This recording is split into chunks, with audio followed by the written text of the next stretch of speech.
Hello ನಮಸ್ತೆ, ನಾನು ರಾಜು ಅಷ್ಟೇ. ನೀವು ನೋಡ್ತೀರಾ centre point Kannada YouTube channel. ನಾನು ಹೇಳ್ತೇನೆ, ಇವತ್ತು ಪೂರ್ತಿ ಬಿಗ್ ಬಾಸ್ನ ಅಪ್ಡೇಟನ್ನು ಕೊಡ್ತೇನೆ ಅನ್ನುವಂಥ ಒಂದು ಮಾಹಿತಿಯನ್ನು ಈಗಾಗಲೇ ಹಂಚಿಕೊಂಡಿದ್ದೆ ಮತ್ತು ಈಗಾಗಲೇ ಹಲವು ವೀಡಿಯೋಗಳನ್ನು ಕೂಡ ಮಾಡಿದ್ದೆ. ಹಾಗಾಗಿ ಇದೀಗ ಬರ್ತಾ ಇರುವಂಥ ಬಿಗ್ಗೆಸ್ಟ್ ಅಪ್ಡೇಟ್ ಅಂದರೆ ವೋಟಿಂಗ್ ಲಿಸ್ಟ್ನಲ್ಲಿ ಇರುವಂಥ ಕೊನೆಯ ಹಂತದಲ್ಲಿ ವೋಟಿಂಗನ್ನು ಪಡ್ಕೊಂಡಿರುವಂಥ ಸುದೀಪ್ ಅವರು ಹೇಳಿದಂಥ 98 ಲಕ್ಷ ಮತ್ತು ನಾವು ಕೊಟ್ಟಂಥ 8 ಕೋಟಿ ವೋಟನ್ನು ಪಡ್ಕೊಂಡಿರುವಂಥ ಧನುಷ್ ಅವರು ಇದೀಗ ಬಿಗ್ ಬಾಸ್ ಮನೆಯಿಂದ ಎಲಿಮಿನೇಟ್ ಆಗಿದೆ. ಹಾಗಾಗಿ ಅವರಿಗೆ 6ನೇ ಸ್ಥಾನ ಸಿಕ್ಕಿದೆ. ಅದಾದ ನಂತರ ಸ್ವಲ್ಪ ಹೊತ್ತು, ಒಂದು ಅರ್ಧ ಗಂಟೆ 1 ಗಂಟೆ ನಂತರ ಅವರ ಮಾತುಕತೆ, ಅವರ ಪಯಣ, ಅವರ ಜೊತೆಗೆ ವಿಟಿ ಎಲ್ಲವೂ ಕೂಡ ತೋರಿಸಲಾಗುತ್ತೆ. ಅದಾದ ನಂತರ ಸರಿಸುಮಾರು 3:30 ಸುಮಾರು ಅಥವಾ 4 ಗಂಟೆ ಸುಮಾರಿಗೆ ಮತ್ತೊಬ್ಬ ಸ್ಪರ್ಧೆಯನ್ನು ಔಟ್ ಮಾಡ್ತಾರೆ. ಯಾಕಂದರೆ ಇವತ್ತು ಲೇಟಾಗಿ ಸ್ಟಾರ್ಟ್ ಆದ ಕಾರಣಕ್ಕಾಗಿ, ಇವತ್ತು ಒಂದೇ ದಿನ ಗ್ರ್ಯಾಂಡ್ ಫೈನಲ್ ಇರುವಂಥ ಕಾರಣಕ್ಕಾಗಿ ಇದೀಗ ಎಲ್ಲವೂ ಕೂಡ ಎಡಿಟಿಂಗ್ ಆಗಬೇಕು, ಕಲರಿಂಗ್ ಆಗಬೇಕು, ಕೆಲವೊಂದು ಟೆಕ್ನಿಕಲ್ ಸಮಸ್ಯೆ ಇರ್ತವೆ. ಎಲ್ಲವನ್ನು ಕೂಡ ಬೇಗ ಮಾಡಬೇಕಂದ್ರೆ ಬೇಗ ಬೇಗ ಬೇಗ ಬೇಗ ಎಲ್ಲವನ್ನು ಕೂಡ ಮಾಡಿ ಅದನ್ನು ಎಕ್ಸ್ಪೆಕ್ಟ್ ಮಾಡ್ಬೋದು. ಗಂಟೆಗೊಬ್ಬರಂತೆ ಎಲಿಮಿನೇಷನ್ ಆಗ್ತಾರೆ. ಇವತ್ತು ಬಿಗ್ ಬಾಸ್ ಸೀಸನ್ 12ರ 6ನೇ ಸ್ಪರ್ಧೆ ಅಂದರೆ ಮೊದಲು ಬಿಗ್ ಬಾಸ್ ತಲುಪಿದಂಥ ಧನುಷ್ ಅವರು ಇದೀಗ ಔಟ್ ಆಗಿದ್ದಾರೆ ಅನ್ನುವಂಥ ಪಕ್ಕಾ ಮಾಹಿತಿ ಬರ್ತಾ ಇದೆ. ಜೊತೆಗೆ ವೋಟಿಂಗ್ ಲಿಸ್ಟ್ನಲ್ಲಿ ಕೂಡ ಅವರಿಗೆ ಕೊನೆಯ ಸ್ಥಾನದಲ್ಲಿತ್ತು. ನಾವು ಕೊಟ್ಟಂಥ ಹಲವು ವೋಟಿಂಗ್ ಲಿಸ್ಟ್ನಲ್ಲಿ ಕೂಡ ಅವರಿಗೆ 6ನೇ ಸ್ಥಾನ, ಕಳೆದ ಒಂದು ವಾರದಿಂದ ಅವರಿಗೆ 6ನೇ ಸ್ಥಾನ ಇತ್ತು ಮತ್ತು 8 ಕೋಟಿ ವೋಟ್ ಅನ್ನುವಂಥ ಮಾತು ಕೂಡ ಅನೇಕರು ಹೇಳಿದರು.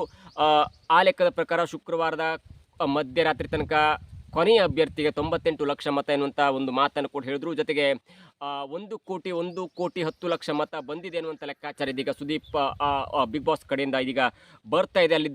ಅಲ್ಲಿದ್ದಂಥ ಒಂದು ಸ್ವಲ್ಪ ವ್ಯಕ್ತಿಗಳು ಕೂಡ ಅದನ್ನು ಲೀಕ್ ಮಾಡಿದ್ದಾರೆ. ಅಧಿಕೃತವಾಗಿ ಸರಿಸುಮಾರು ಇವತ್ತು 8 ಗಂಟೆ ಸುಮಾರಿಗೆ ಅಧಿಕೃತವಾಗಿ ಘೋಷಣೆ ಆಗುತ್ತೆ. ಆದರೆ ಇದೀಗ ಬಿಗ್ ಬಾಸ್ನ ಮೊದಲ ಸ್ಪರ್ಧೆಯಾಗಿ, ಅಂದರೆ ಮೊದಲು ಎಲಿಮಿನೇಟ್ ಆದಂಥ ಸ್ಪರ್ಧೆಯಾಗಿ ಧನುಷ್ ಅವರು ಬಿಗ್ ಬಾಸ್ ಮನೆಯಿಂದ ಹೊರಗೆ ಬಂದಿದೆ. ಅವರಿಗೆ ನಿನ್ನೆ ಎಪಿಸೋಡ್ ನೋಡಿದವರು ಕೂಡ ಗಿಲ್ಲಿಯವರ ಬಗ್ಗೆ ಅನೇಕರು ಪ್ರಚಾರ ಮಾಡಿದರು, ಅಶ್ವಿನಿ ಗೌಡರ ಬಗ್ಗೆ ಅನೇಕ ಪ್ರಚಾರ ಮಾಡಿದರು, ರಕ್ಷಿತಾ ಶೆಟ್ಟಿ ಅವರ ಬಗ್ಗೆ ಅನೇಕ ಪ್ರಚಾರ ಮಾಡಿದರು, ಕಾವ್ಯ ಅವರ ಕಟೌಟ್ ಹಾಕಿದ್ರು. ಎಲ್ಲವೂ ಕೂಡ ಬಿಗ್ ಬಾಸ್ ತಂಡ ತೋರಿಸ್ತಾದ್ರೆ ಧನುಷ್ ಅವರ ಒಂದು ವಿಟಿಯಲ್ಲಿ ಅವರ ಅಭಿಮಾನಿಗಳು ಧನುಷ್ ಅವರು ಗೆಲ್ಲಲಿ ಅನ್ನುವಂಥ ಒಂದು ಪ್ರಚಾರವನ್ನು ಮಾಡಿರಲಿಲ್ಲ. ಹಾಗಾಗಿ ನನಗೆ ಕೂಡ ಅನಿಸಿತ್ತು ರಘು ಅಥವಾ ಧನುಷ್ ಅವರು ಹೋಗಬಹುದು ಮೊದಲ ಕಂಟೆಸ್ಟೆಂಟ್ ಆಗಿ ಎನ್ನುವಂಥ ಮಾತು ಕೂಡ ನನಗೆ ಅನಿಸಿತ್ತು. ಆದರೆ ಸ್ವಲ್ಪ ಅಪ್ ಆ್ಯಂಡ್ ಡೌನ್ಸ್ ಆಗಿದೆ. ಧನುಷ್ ಅವರು ಹೋಗಿದ್ದಾರೆ.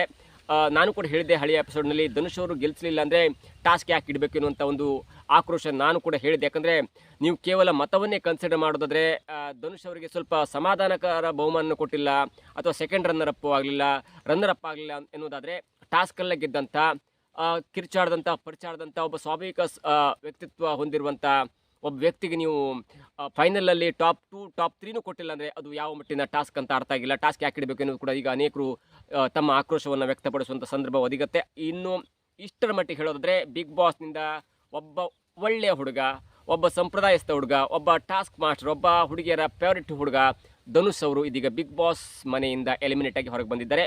ಮುಂದಿನ ಅಪ್ಡೇಟ್ನಲ್ಲಿ ತುಂಬ ಅಪ್ಡೇಟ್ ಕೊಡೋದಿದೆ. ಬಿಗ್ ಬಾಸ್ನ ಎಲಿಮಿನೇಷನ್ ಅಂತ ವ್ಯಕ್ತಿ ಒಂದು ಕಡೆ ಆದರೆ, ಮತ್ತೊಂದು ಕಡೆ ಬೇರೆ ಬೇರೆ ವಿಷಯಗಳು ಕೂಡ ಅಪ್ಡೇಟನ್ನು ಮಾಡ್ತೇನೆ. ಇದಾಗಿತ್ತು ಇವತ್ತಿನ ವಿಶೇಷ. ನೋಡ್ತಾರೆ centre point Kannada YouTube channel.